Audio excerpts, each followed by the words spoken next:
You're listening to Self-Leadership with Dr. Bensmann, the podcast for entrepreneurial minds. The way we learn is changing. Alternative learning platforms such as Coursera, LinkedIn Learning, and even YouTube are flourishing. How are universities responding? Artificial intelligence, both as learning tool and as a disruptor of graduate employment, is challenging the traditional value of a university degree. What does this mean for business careers? Do universities need to reinvent themselves? Let's ask an expert. Welcome to a new episode of Self-Leadership with Dr. Bensmann, where we explore how mastering self-leadership helps you thrive across all areas of your life. My name is Burkhard Bensmann. As a consultant, executive coach, and professor, I support individuals in navigating the complexities of leadership and personal growth. My guest today is Professor Dr. Frank Ziegele, Managing Director of the CHE Center for Higher Education and co-author of the book Authentic Universities. Together, we will discuss what the future of universities in Germany might look like, the impact of AI, why self-leadership is a crucial skill for managing change, and which practical recommendations we can offer medium-sized companies as they respond to these developments. Let's dive in.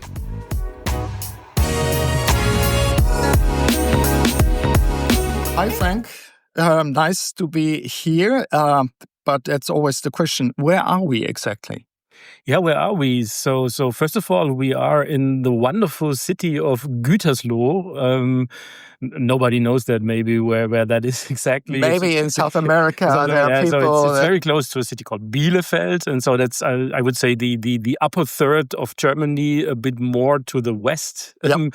And yeah, we are in the building of one of the largest German foundations. It's the Bertelsmann Foundation. Bertelsmann is a large media company, and most of their stock capital is within a foundation. Mm-hmm. And my institution I'm working for, the CHE, Center for Higher Education, is a daughter of the Bertelsmann Foundation. So that's why we are located here. Okay.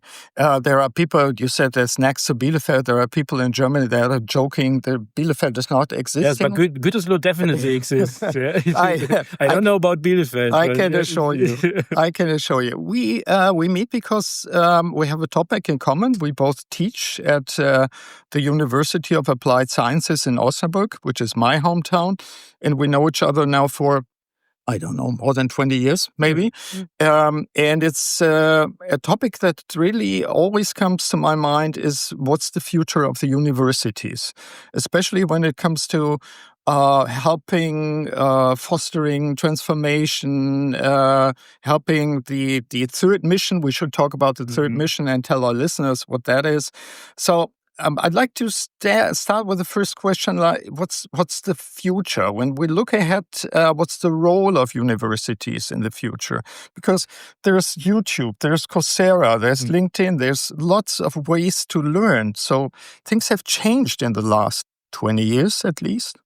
Yeah, definitely. Despite the fact that we have many new ways and modes of learning, I still think there's a bright future for universities, but they have to react, they have to adapt, and they have to change. What I think, what is the most important thing currently for universities is that many things that we took for granted for many years, or for even, I don't know, 100 years or more, when we think about universities, they are not there anymore. They are dissolving, they are disappearing. Mm-hmm. To give you a couple of examples, we think universities are working in disciplines. Yeah. But if we think about transformation, the big issues that we have in this world could only be solved in an interdisciplinary context. Absolutely. So one discipline alone cannot do it. We believe people go to university between their secondary school exam and then after that their working life. At least that was the way it was. That was the way, like we did it. But that's not the way anymore. So people are going for lifelong learning. They have to adapt throughout the whole life. So we think we always thought a university should have lecture rooms, where someone is standing and talking to people. Just in front of a class. But you just said now we have Coursera and all new kinds of ways. So we always thought they are going for, it used to be a diploma, now it's a bachelor and master degree. But what we see now is people want small bits and pieces of learning and education. So they go on their very individual educational journey, which is a flexible combination. So something could come from Coursera, but another component could come from a university or from informal learning. When you engage yourself in society, you also have learning. Absolutely. And all that contributes to this idea that people acquire a portfolio of competences. And we should help them to do so. And that's very different from many traditional things that a university is doing. So universities have to be aware of all that. And they have to adapt. And so I recently wrote a book. We should talk about the book. Absolutely. Because the idea of the book is, so if you see all these changes, what should a university do? University could say, oh my God, I'm so afraid of that. Or I just ignore it. Or ignore it, or stick to our old belief. So, and our idea is, we said a university should be authentic. That's why the book is called Authentic Universities. And authentic means they should know who they are, what their identity is, what their strengths are. But they should not say we stay as we are, but they should use this identity to pick up those trends which help them to transform and go their own way. And the basic idea is, if that really happens, in the future, we will see a huge diversity of universities. We already have it now. So even in a traditional way in Germany, we have universities and universities of applied sciences, Fachhochschulen, and that always was a differentiation. But the differentiation will become much more intensive. So we will have very special universities. And in the book, we developed 12 examples for that. And for the moment, I only mention one example to you, because that is related to what you said in the beginning, Coursera, LinkedIn Learning, YouTube, whatever. If you have all these offers, you need guidance. And one of the 12 types of universities we could imagine for the future is the guidance university. So that would be a university where you can go and you will find coaches. And they will help you on your individual educational journey. And they will give you recommendations. This is what you still need. Here is a competence you lack. Here is something we could provide for you, or here is something you should take from Coursera or from wherever. So helping, because this enormous amount of opportunities generates the need for orientation. It's overwhelming, isn't it? People will be lost. And so that could be one of the types. There are others, but one of the types could be a guidance university focusing on that. Let's go one step back. You said you wrote a book, and we should talk about that in more detail, because I think it's interesting and it delivers totally different perspectives. And if I were, let's say, president of a university, I would say I'm in trouble, but I need guidance. So we should talk about that. But let's take one step back. what are the assumptions? What are the trends or scenarios that bring you to the idea that the university should differentiate, should find their own identity, work on the identity? So what main trends bring you to that? Yeah, well, so one or two I already mentioned. So that learning and education becomes a more individual, lifelong journey. Another one is this dissolution of working alone in your disciplinary silo. Yeah. That is one, which even then in the end refers to the organization of universities. So is it a good idea to organize a university only in faculties? Yeah, where all the guys who think in the silos in the same way are sitting together in their silo. So that's, for instance, why we while CHE is doing a lot of projects around these transformations. So, for instance, we are working on matrix structures for universities because they need cross-cutting components to make disciplines collaborate. So that's one. Then you mentioned it before, the third mission of universities. So we should explain it because there might be some that don't understand the concept or have never heard about it. Well, I think it's quite clear what the first two missions are because that's teaching and research. Yeah, that's what universities traditionally do. Third mission is maybe it's not a separate mission, but it's a message how they do teaching and research, and that is in connection and in responsibility for society. So it's an argument against the traditional ivory tower, and it says you should work with society. You should even incorporate societal needs when you look for your research topic. You should think about how can we contribute to the grand challenges of what we have. So because one of the university types that we developed is we said there could also be something like a grand challenge university, which organizes all its work around a certain global challenge. We even have small examples in Germany for that already. We have a university, very small university in Eberswalde, which calls itself the University for Sustainable Development. And everything they do. Huge task, yes, but they already decided 20 years ago to go that way. So that's really an authentic university. And everything they do is related to sustainability. All their teaching, all their research, and even how they organize their campus and their restaurant and whatever. So this is all about sustainability. So that's another trend. Of course, and we have to talk about artificial intelligence as well, because one thing that we both as professors see and realize for a couple of years now is that we don't. Our task is not to tell them facts, but more to establish a learning situation. We talk about flipped classroom concepts and things like that. So what's AI in this? Yeah, well, AI, the big game changer.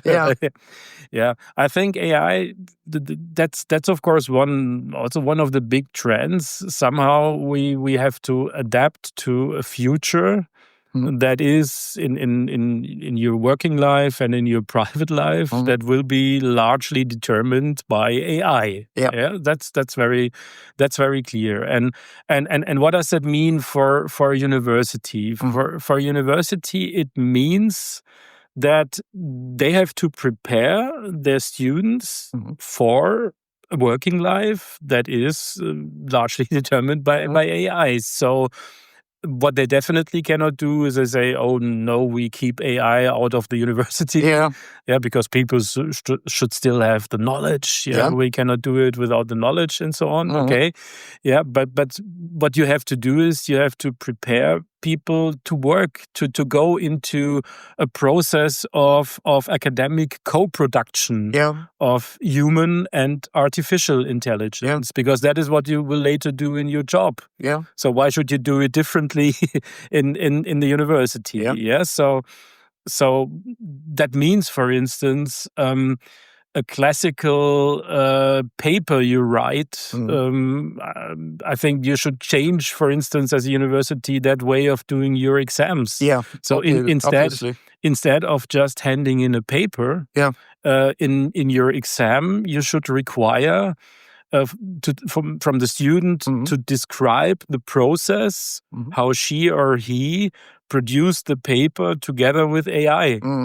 Yeah, so that would be something that you test, and then you can say as a professor, okay, you did it in a good way, or you used AI inadequately. Because that is what we have to teach now. We have to decide which are the standards for that. What is quality? Yes, and I also think there are open questions. I don't know if you have a solution for some of them, but my biggest open question, where I don't have an answer, is if we think about ourselves. We learned in a different way. And I think because I acquired my knowledge in a different way, I am able to judge on the outcomes of AI. I love working with AI. I look at it, but I have my background, and then I'm able to say, okay, this is good, this is what I need, and this is what I don't need. But that's a very complex skill set, isn't it? It is, and if now a student who starts now studying at a university, he will from the beginning work with AI.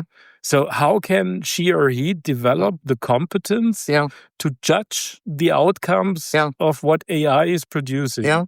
And I have no final solution for that. I think that's and that leads to this whole thing, which is also, that's another trend.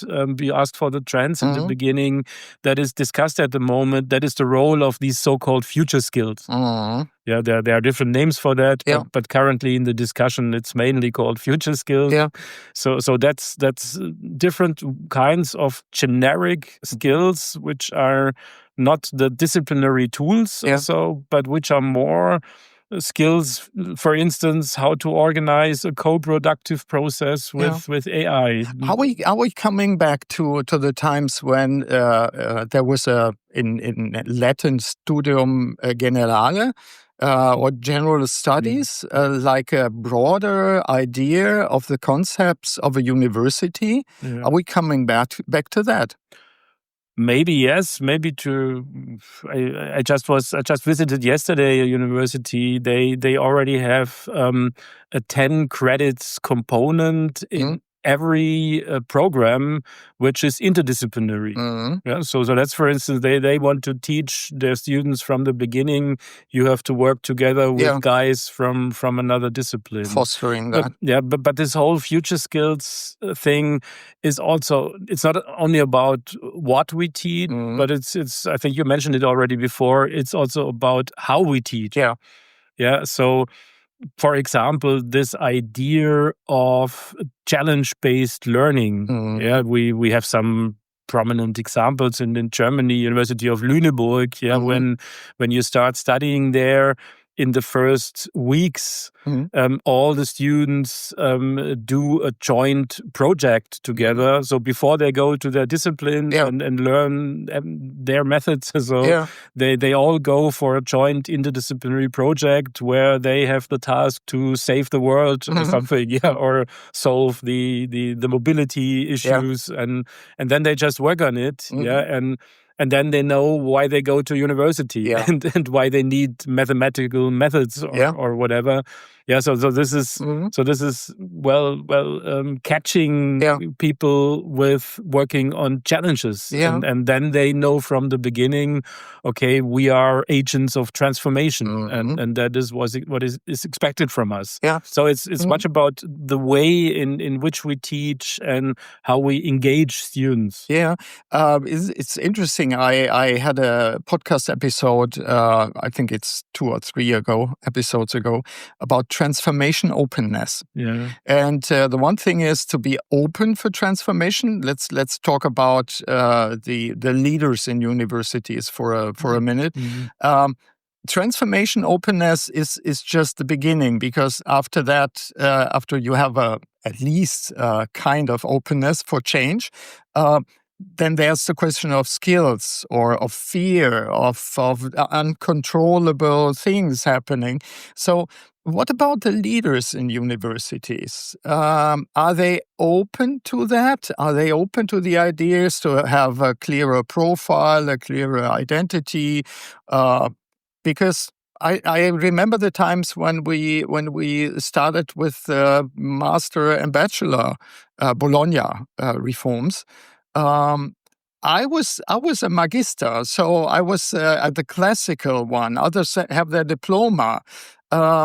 I remember there was a time when change was not too easy. I can be wrong by it, but I remember we had a couple of discussions then. So now we're again in a phase where artificial intelligence kind of it makes us do change, although some just don't want, because they think we have our profile already yet, so why change? So what about transformation openness and transformation ability, kind of, in the higher ranks of universities? Yes. Before talking about the higher ranks, so one point that comes to my mind regarding transformation openness in general is that I would say, on the one hand, there is a lot of openness, because people want to contribute to improvements, and we know that we all have these issues out there, and we as universities can contribute, and they are proud of it or so. So that's one side. The other side is many people in universities, and that's leaders and also professors, even students and everyone. To a certain extent, they feel a bit overwhelmed by all the. Maybe that's something that happens in society in general. So it's clear that it also happens at universities. But well, politics. They put one burden after the other on the university. You should solve that. You should solve bureaucracy as well. But that's the other side. But even in terms of tasks that are in general accepted, but then you are the ones to solve the climate change thing, but then there's the task, but there's no additional funding, of course not, and in many states currently in Germany, even there are cutbacks, for universities, and though they say there's a bit of a mismatch between the conditions that we have and all these tasks that are put on our shoulders. Despite the fact that they are willing to work on that. To admission. To admission. So, but then they say, okay, where are the funds for the admission, and how can we do that? So I understand that. Coming back to the leaders of universities, I think there were major changes within the last 10 to 20 years. Because if you have been a university president 30 years ago, you were a kind of representative figure. You represented this community of elitist, I don't know, something. But today you are a university manager. So we give an award in Germany every year together with a large newspaper, Die Zeit. That's the higher education manager of the year. Where we say people, you are really the leaders of universities. You are leaders. You are managers, and they have accepted that role. And part of that is also a transformative role. So. This I saw it in the reactions to our book, because this book, which really puts into the focus this idea, you have to build a profile. It has to be authentic. It could be very individual. We didn't know if people would be interested in that, but we have an enormous interest. So for the last year, I was almost the whole year traveling from one university to the other, and I presented here what we did in strategy meetings of universities, so they're really working on it. Openness. And it is Well, one aspect of working on it is, of course, this, and that's a very traditional thing also, this aspiration for excellence. Yeah, that's part, of course, of the story in universities. So we want to be among the best in research. But what is the good thing about Germany? We have a more diverse picture of excellence. Yeah, we know, for instance, another aspect that, well, universities also serve the region. Yeah, our university where we work jointly in Osnabrück. Yeah, it's one also with a regional orientation, and we are contributing largely to the development of a very interesting and nice region. Absolutely. And so I think leaders have accepted that, and they really go into a leadership role that says we have to move forward on that way. We have to engage in strategic processes. We do not just write strategic papers, and nobody's interested in that. But we really want to implement. You are very active in the dean's courses that we give. Is there for me, of course, you know that, and the listeners know that my topic is self-leadership. So when it comes to the individual leader, is there already a kind of, like from the CHE, from your organization, is there already a kind of, I wouldn't call it training program, because training is like making a dog do this or that, or a horse, but kind of encouragement of learning program. Is there something already? If I were a dean and I were thinking about, makes sense. What Mr. Ziegele tells us makes sense. But how can I learn it? How can I foster my kind of skill set development? Yes, we have a couple of trainings also for different levels of the university. Maybe just picking one example.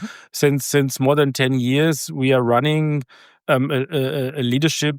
I would not say training, a leadership course or something for vice presidents of university, which is also a very crucial role, because these people take a lot of responsibility, vice presidents for research or for teaching and learning or for internationalization or for diversity. So this shows all these all the tasks. And what we are doing there is, well, maybe the most important thing is we focus very much on peer learning. Because that is what these people accept as learning mode, and it is also an efficient one. So we engage, for instance, with them in what we call case consulting, or so they really come with their problems they have at universities, and they present it to the peers, and then we work jointly on it. We have this course. It's a very interesting program. So it's very successful because I think already. So we trained, or we worked with 150 people, and more than 30 of them in the meanwhile became president of the university, and most of them are women. So that's a very important thing. And what we do there is these people meet 3 times for 3 days. Which means it's not only a workshop, it's a process.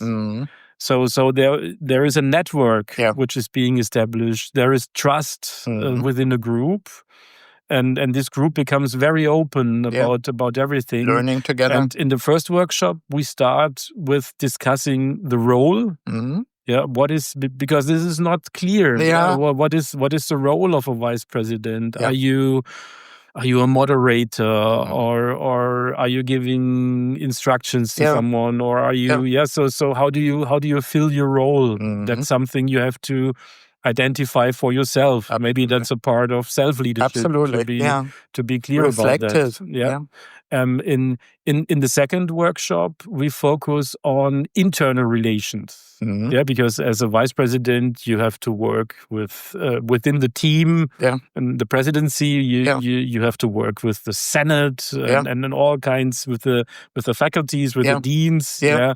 So we reflect on this, on conflict. Yeah, how do you deal with conflicts?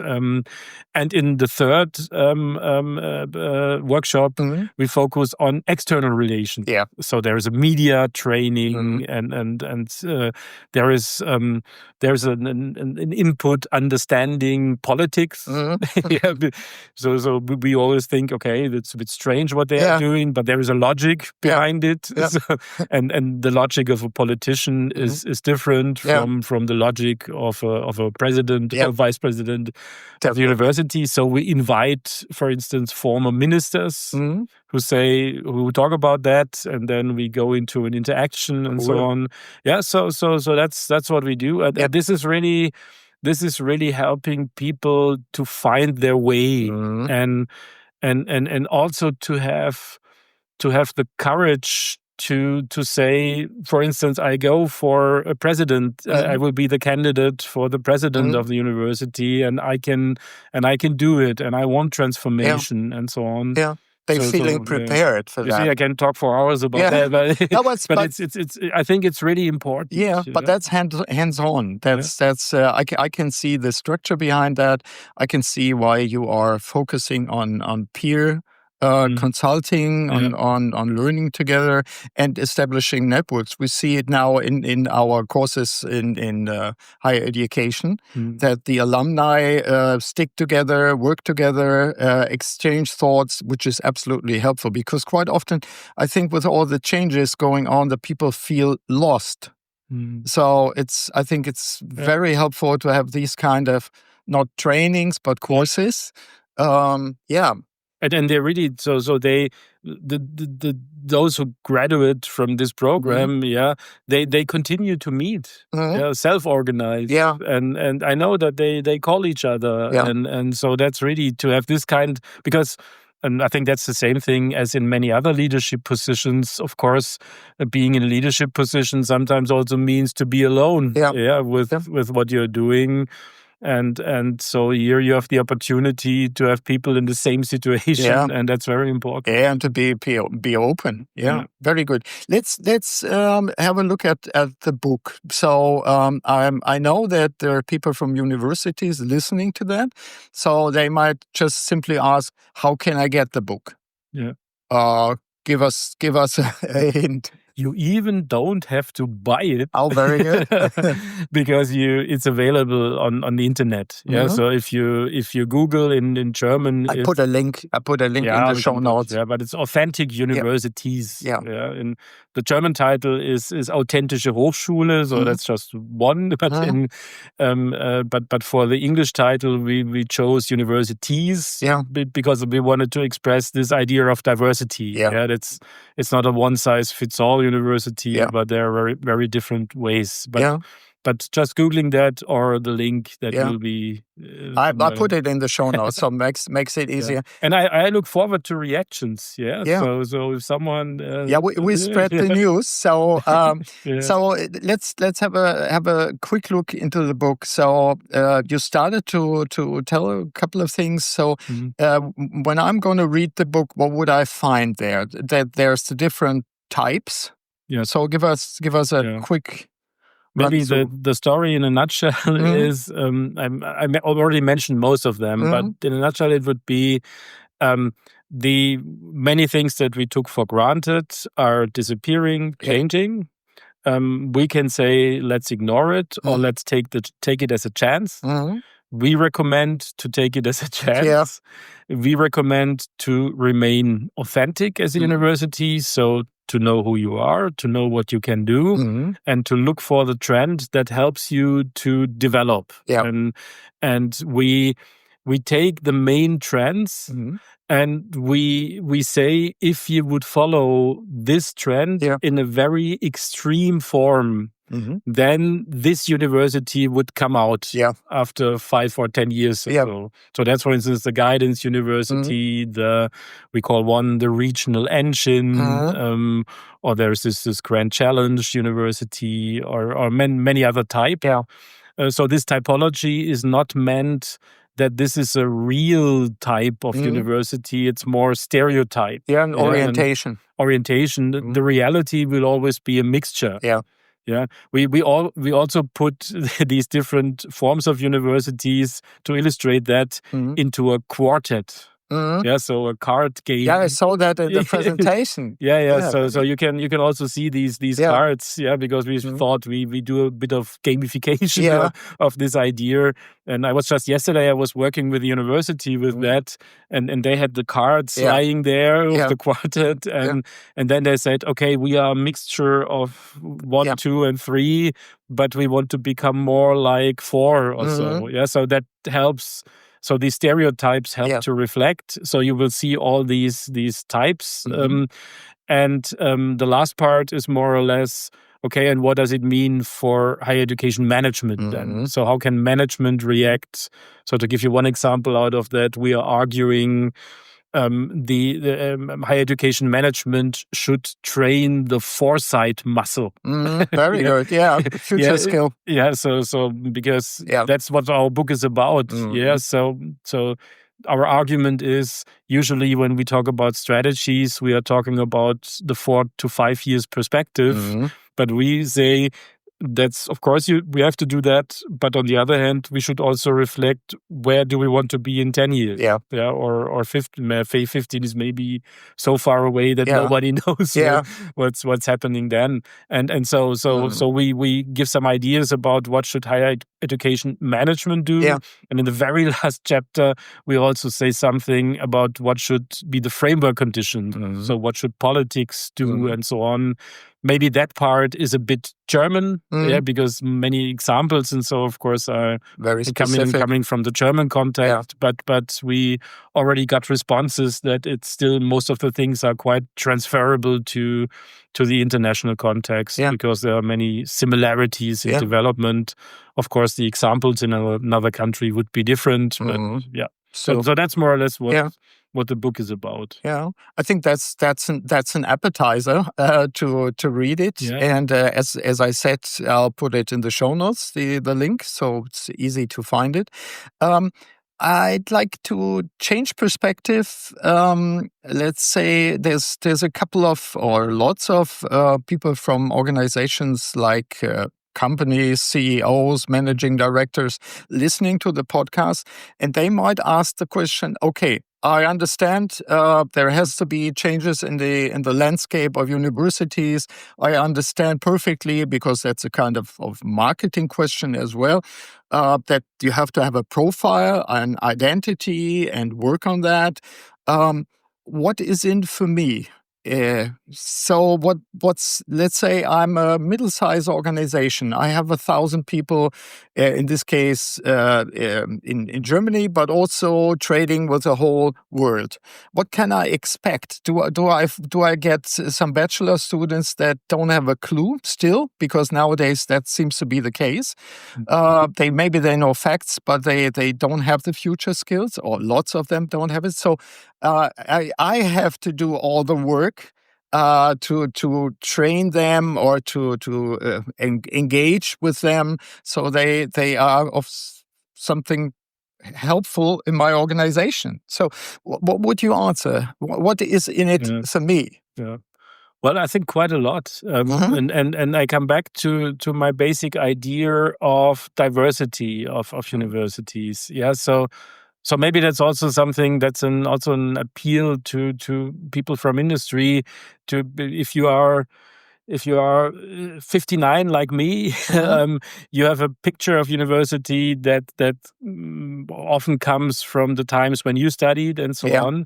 So first of all, I encourage people who are not working with universities every day to see that a lot of things have happened, and to recognize this diversity. And the diversity also means a lot of opportunities. If we come to the students, yes, we will have different kinds of students.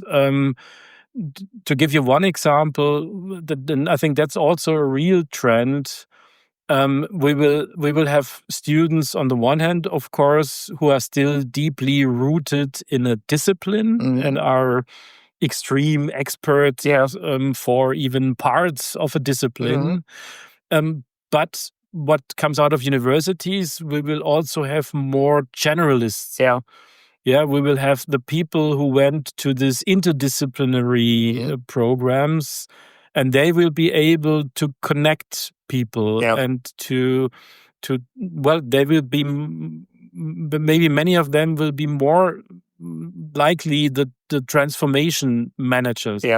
Yeah, because they can bring people together. They can foster transformation. Yeah, they have the skills. So that's something you have to see. Yeah, which of course generates a kind of transparency problem. Yeah, so because these students become more diverse, so you have to find the right one. So you also need guidance here. But and the other thing is, you will also have universities as partners in many other roles. Yeah, you were just talking about small and medium enterprises. There is, for instance, in Germany, there is an alliance of universities of applied sciences, and they call themselves the universities for small and medium enterprises. So their profile, their focus is, we want to work with this target group, and they can offer a lot of joint efforts in applied research or in transfer of knowledge. So they are open and willing to work with them. So there are many different ways in which university offer their partnership, and then they will be more open to be partners in many ways. So one of the hot topics currently is the so-called regional innovation ecosystem. Yeah, that sounds a bit like a buzzword, but there is also a lot of things behind it. So we want to organize these regional systems. Or to give you another example, we now have examples of international recruiting of the labor force that we need, where the university, the city, and the regional employers work together. Yeah, so we go. So these people that we lack in companies. So we don't find them in Germany, so we need them from somewhere else. So the university attracts people, educates people, and the city takes care that for bureaucratic things there is someone speaking English or something like that, and the companies already have the job in the background. Or you go for a dual study and directly to the so working jointly to solve the problems that we currently have. And universities are already and will be engaged partners in that. So maybe it's a good idea to finish at least this. We will have another one in the future because we want to figure out what's going to happen. But to finish it, is there or are there 1-2 tips for me if I were someone with a medium-sized business, how to gain some profit of this development of the universities that is already taking place right there? Be more open, do some experiments, or do an AI search on what can universities do for me. That would be the simple things. But what would you suggest if you, let's say, the regional Handelskammer or something, so business organizations invite you and say, talk about what is in it for us? What would you say? What's the tip for me? What should I do? Look what happens in your region. Be open for these different kinds of universities. So also do not just think it's the one excellence research university that all my employees should come from or so, but see the different strengths. For instance, get into contact with transfer offices. So universities are creating contact points. Talk to your regional university president or vice president when you meet them somewhere at a buffet or so. Be proactive. So get in touch.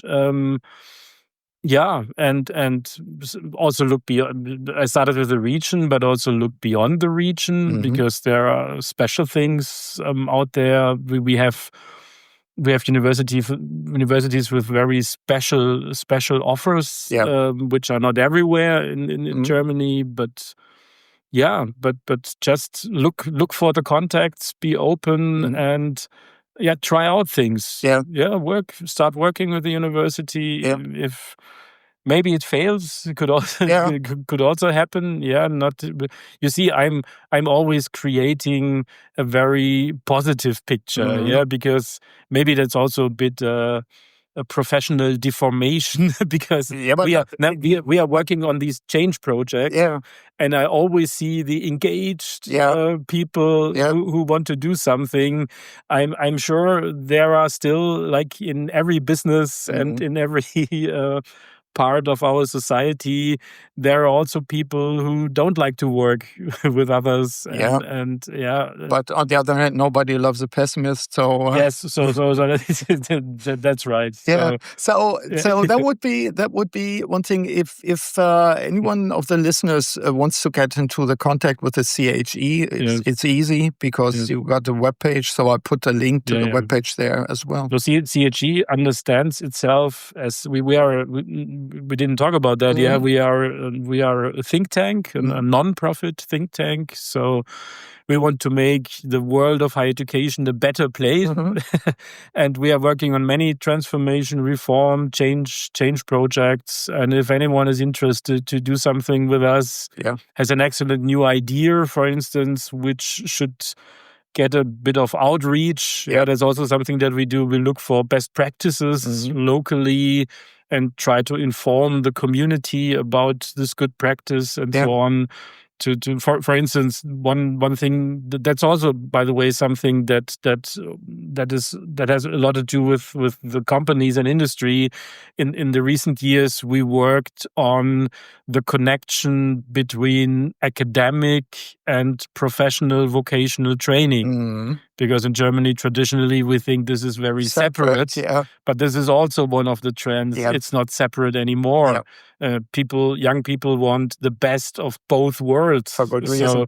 So that is also something where chambers of commerce, companies, universities, they all have to work together to create permeable careers for young people.